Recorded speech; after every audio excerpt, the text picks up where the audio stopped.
Welcome to part 3 of Synagogues of Iowa. We take a look at 4 cities: Muscatine, Ames, Cedar Rapids, and finally Council Bluffs.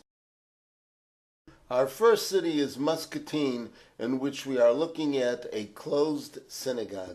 This building housed B'nai Moses congregation, and it was built in the 1880s. In 1991, the building was bought by a theater group and was used primarily as a storage place for props and equipment, but never for performances. As of 2 years ago, it did not have historic preservation status. And now let's move on to our next synagogue in Ames, Iowa.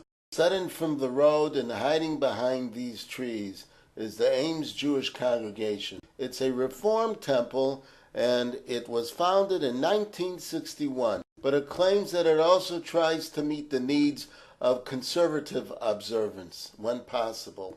To this extent, besides the requisite Friday evening services, there are also Saturday morning services.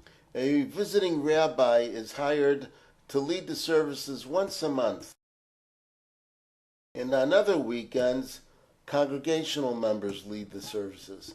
And now on to our third synagogue. It's difficult to discern, but this building on a hill is Temple Judah, a Reformed congregation in Cedar Rapids, Iowa.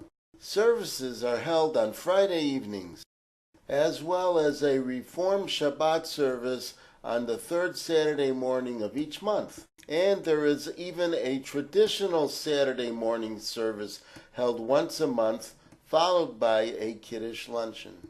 The spiritual leader is Rabbi Todd Thalblum.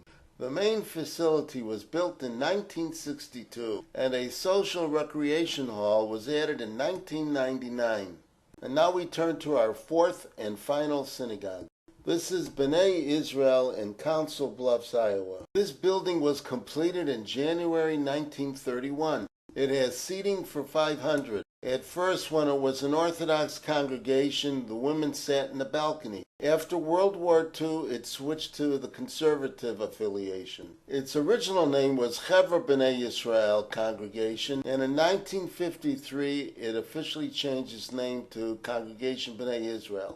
With declining membership by 1980, there was a thought to disband the congregation, but an effort then was made to recruit new members, and by the late 1980s, it had switched its affiliation to the Reconstructionist movement. The congregation claims to be the only remaining synagogue in southwest Iowa. They use a part-time visiting rabbi and do not identify their schedule of services. The building is listed on the National Register of Historic Places. Well, that's it for this edition of Synagogues of Iowa. Look for more to come. See you real soon.